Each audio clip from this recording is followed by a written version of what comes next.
My name is Gitler. I'm a professor in the Department of Genetics at Stanford University. I run a research laboratory studying mechanisms of neurodegenerative diseases. We focus on ALS. I'm here attending the Target ALS symposium and representing my consortium in which we're studying a new target for ALS. I've been involved with Target ALS since the beginning. I was a member of one of the first consortium, and this was back in 2013 when Target ALS had just started, and I've been involved ever since in consortia and attending the meetings off and on for 13 years. So the first consortia I was on was one focused on RNA-binding proteins in ALS. This was back in 2013 when it started to become apparent that RNA-binding proteins like TDP-43, another one called FUS, which we all know today are key, but those started emerging as being important. And I brought together a consortium of scientists from around the country, and we all took different approaches to studying how RNA-binding proteins might contribute to ALS. So UNC13A is a gene. There's a family of UNC genes originally found in worms that grow in the soil. And when there's a mutation in one of these genes, it causes the worms to have an uncoordinated phenotype as they're moving. They have this uncoordinated phenotype because they have trouble with neurons talking to each other. Humans have a version of this gene, and one of them is called UNC13A. Maybe about 15 years ago, there were genetics studies in which they tried to find genes that could be associated with a person's risk for getting ALS, or once someone gets ALS, how fast the disease progresses. And there was some signal nearby this gene, UNC13A, and that was sort of in the field for all these years. My lab came at it a different way. We had been studying this protein TDP-43, which is an RNA-binding protein, and trying to figure out what other RNAs TDP-43 might regulate. And we discovered that one of the genes that TDP-43 regulates at the RNA level is UNC13A. And the way it does it is there is something called a cryptic exon. So all of our genes are made up of exons and introns. And after the gene is turned into RNA in a process called transcription, the cell takes the exons and splices them to the next exon and splices them to the next exon and cuts out the introns. And then you take that RNA, sometimes called messenger RNA, and you turn it into protein, and the protein has a function. Unfortunately, the UNC13A gene contains something called a cryptic exon. This is a sequence, like a rogue sequence in an intron that normally the cell recognizes and gets rid of, splices it out during this process of splicing. It turns out that TDP-43 helps to tell the cell, don't include this thing. One of the key pathologies of ALS is the loss of TDP-43 from the nucleus of the neuron and where it's normally functioning. So you lose TDP-43 from the nucleus. Now TDP-43 can't be there to say, don't include this cryptic exon. This cryptic exon gets inserted, and this kind of messes things up, because now you have an UNC13A messenger RNA that has this rogue sequence in there. The cell recognizes that as rogue, and it just degrades it. And you don't make the protein, your neurons can't release neurotransmitter. The breakthrough, though, came when remember I said back like 15 years ago, geneticists found like some signal in the gene. The signal they found turns out to be right in that cryptic exon. So everything came together. This is why it puts a person at risk for getting ALS or speeds up the disease. And importantly for our consortium is now that we know this, we could correct it. And that's what our team is trying to do.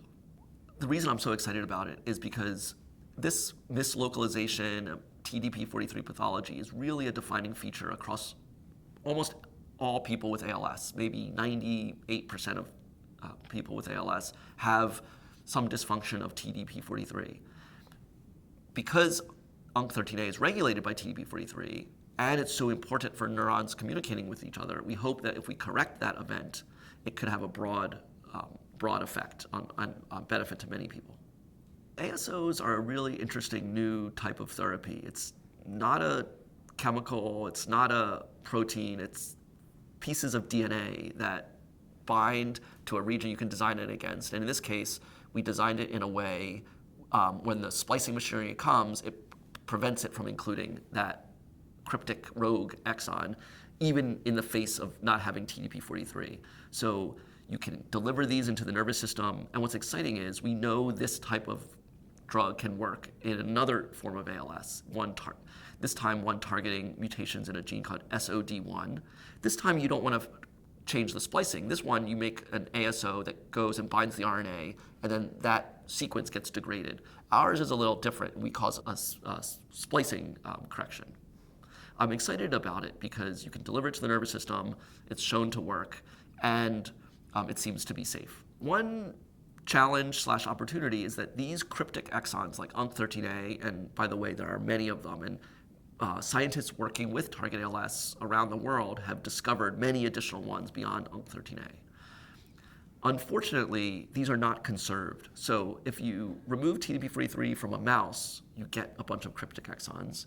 If you remove TDP-43 from human nerves, you get a bunch of cryptic exons, but they're different ones.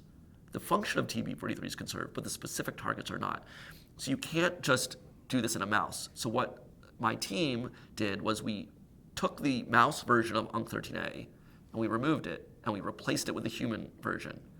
And now when we remove TDP-43 from the mouse, the UNC13A cryptic splicing event happens. That gives us a great testing bed in which we can deliver and optimize these ASOs. And that's what we've done. And we can restore UNC13A function in that mouse. That's what we're very excited about. This is really the innovation, I think, that I've witnessed over the years with Target ALS. They bring institutions, they bring companies together. Before Target ALS, it was unheard of for academic and companies to work together and share data. And Target ALS kind of forces us to do that, and I think we all benefit from that. We get the expertise of a biotech company, Trace. We teamed up with this world-leading synaptic physiologist in Berlin, Noah Lipstein. She originally had been working on the biology of UNC13A, and she's the expert of that. So once we connected it to ALS, she knows how that works inside and out, and she has all of the assays. She can record voltage from neurons, see how that's impaired, see if we can rescue it. And we brought together expertise. Dr. Sami Barmada from University of Michigan can take human skin cells and convert them into pluripotent stem cells in a dish and then coax them to become a neuron, measure their survival properties. We can study things in a dish in human cells. And then my laboratory trying to study how these cryptic splicing events are working. We published our paper in 2022 discovering this UNC13A cryptic splicing event. At the same time, another team in London published similar findings. We are just about, through funding from Target ALS and through work with Trace, we're just about to test this hypothesis in human this year. And that is extremely fast. We obviously want to go faster, but being able to go from an idea to testing in human this year is really exciting. One way Target ALS could have gone about it, they could have said, we're just going to fund drug development projects. If you're a person with ALS, you want something to work right away. Target ALS had a vision. Yes, we'll do that, but we need to understand the biology of the disease.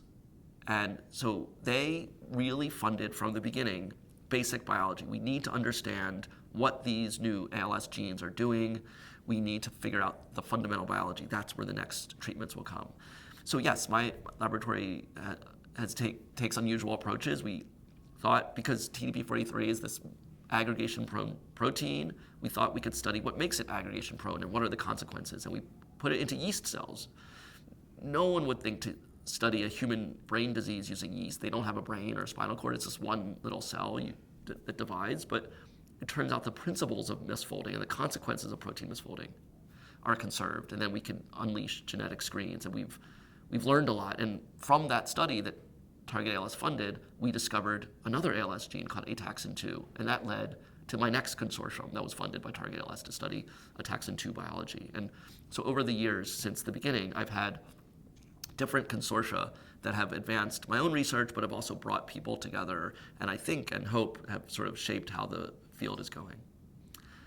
I think people envision scientists as sort of working in a laboratory in the basement by themselves and not communicating with each other, but it couldn't be farther from the truth. We're all sharing the latest ideas with each other. We're helping each other. We're competing, but we're friends. We're we're working together, and Target ALS literally puts us together at the same table, and this has really, I think, made a difference.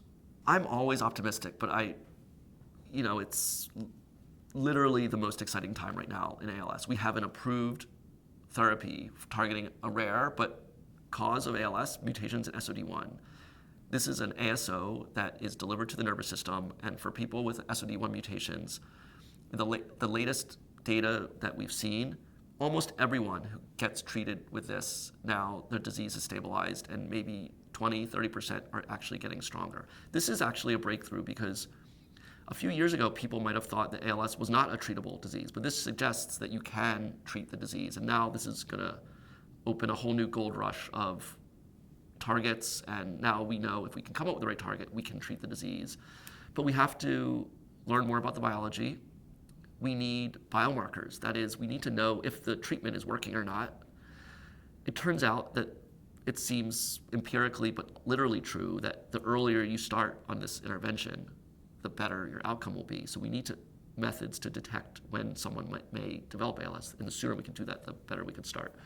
Target ALS was clever, and they realized this. So way back, before everyone was doing it, they set up biomarker initiatives, collecting samples, not sure what to do with it, but now we know, but they had the foresight to do it.